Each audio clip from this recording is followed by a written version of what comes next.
Assalamualaikum warahmatullahi wabarakatuh. Kami dari kelompok 6 akan mempresentasikan hasil laporan observasi analisis tentang permasalahan pendidikan non-formal yang ada di Indonesia.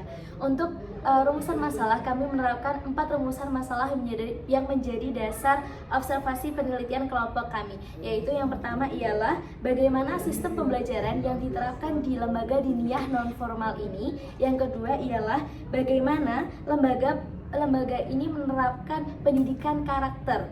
Yang ketiga ialah bagaimana lembaga ini menerapkan pendidikan multikultural. Dan yang keempat ialah apa permasalahan dalam penerapan sistem pembelajaran, pendidikan karakter, dan pendidikan multikultural yang ada di lembaga diniyah ini. Pertanyaan kedua yaitu mengapa kelompok memilih lokasi observasi tersebut. Jadi kelompok kami memilih madrasah diniyah ini karena berdasarkan survei kami, madrasah ini layak untuk dijadikan tempat penelitian untuk lembaga non-formal yang ada di Indonesia. Sehingga kami mendapatkan data yang valid untuk menganalisis sistem pendidikan yang diterapkan, pendidikan karakter dan multikultural yang diterapkan di lembaga diniyah non-formal ini. Metode pengambilan data seperti apa yang digunakan oleh kelompok dalam observasi yang telah dilakukan? Metode yang digunakan ada 2 teknis, yaitu wawancara langsung dan analisis angket atau kuesioner. Menggunakan metode kualitatif dengan pengumpulan data melalui wawancara kepada tenaga pendidik dan peserta didik.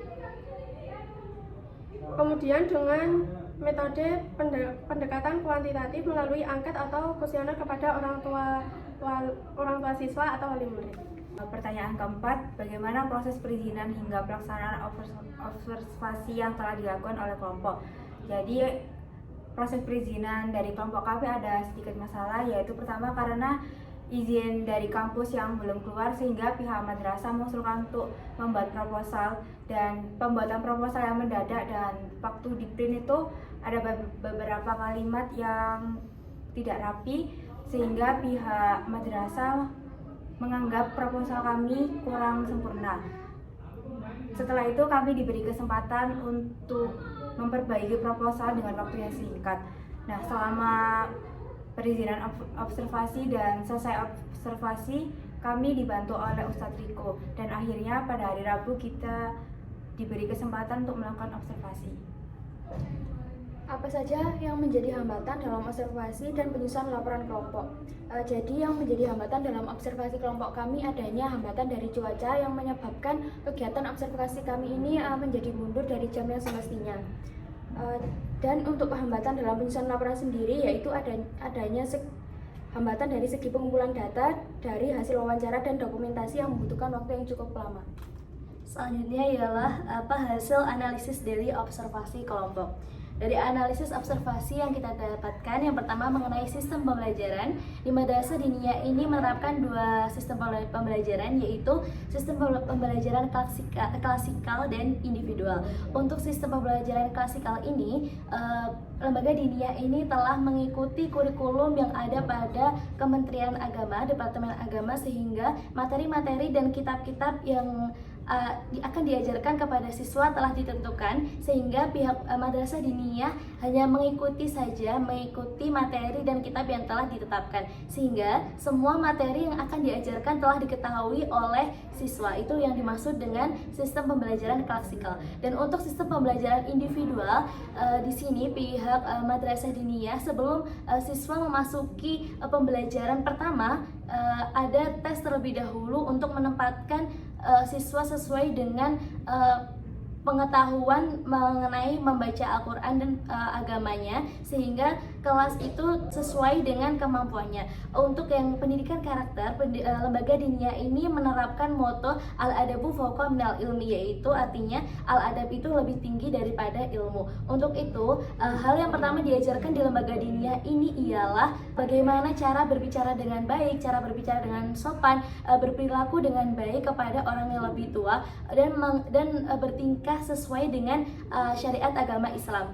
Dalam penerapan sistem pendidikan karakter ini, lembaga diniyah ini dari awal mulai masuk, siswa telah diajarkan untuk bersalaman kepada guru-gurunya, lalu menerapkan bagaimana bertindak sopan ketika di dalam masjid. Adab di dalam masjid diterapkan, lalu bagaimana cara tata wudhu yang baik, tata cara sholat yang baik, seperti itu. Pendidikan karakter yang diterapkan di madrasah diniyah ini. Selain itu, siswa juga diajarkan tentang bagaimana berbicara yang baik kepada orang yang lebih tua, sehingga tidak menyakiti orang yang lebih tua, ataupun bagaimana bertindak yang baik kepada teman-teman sehingga membuat nyaman keadaan di lembaga diniyah ini. Untuk penerapan lembaga multikultural, karena mayoritas siswa yang ada di lembaga diniyah ini merupakan anak kecil, mereka belum terlalu memahami tentang perbedaan yang ada. Tetapi sebisa mungkin lembaga diniyah ini menerapkan bagaimana siswa dapat menghargai satu sama lain dengan cara melakukan kegiatan perlombaan dan peringatan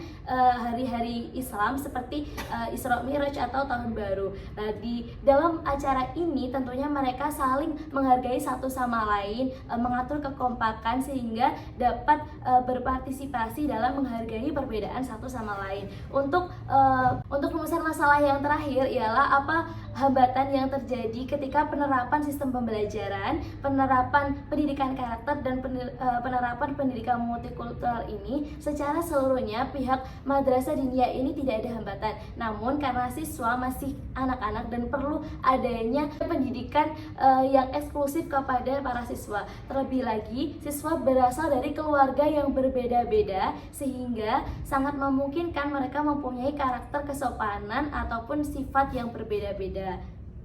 Selanjutnya, Itu apa saja peran dari masing-masing anggota kelompok dalam kegiatan observasi dan penyusunan aturan tersebut. Yang pertama yaitu bagian survei dan perizinan. Yang pertama yaitu Fahri, Salis, Lilis, dan Sekar. Bagian wawancara yaitu Sekar, Maula, Ziza, Lilis, Fahri, Salis. Bagian proposal yaitu Lilis. Bagian pengantar proposal Maula dan Salis. Yang terakhir yaitu penyusunan laporan yaitu Sekar. Untuk pertanyaan terakhir yaitu apakah kelompok puas dengan hasil observasi yang telah kita lakukan? Apa alasan yang mendukung hal tersebut? Kita alhamdulillah merasa puas dengan observasi yang telah kita lakukan dikarenakan pihak yang kita wawancarai itu sangat mendukung dan juga pihak para guru membantu kita sehingga observasi yang kita lakukan berjalan dengan lancar. sekian, terima kasih dari kelompok kami. Kurang lebihnya mohon maaf. Wassalamualaikum warahmatullahi wabarakatuh.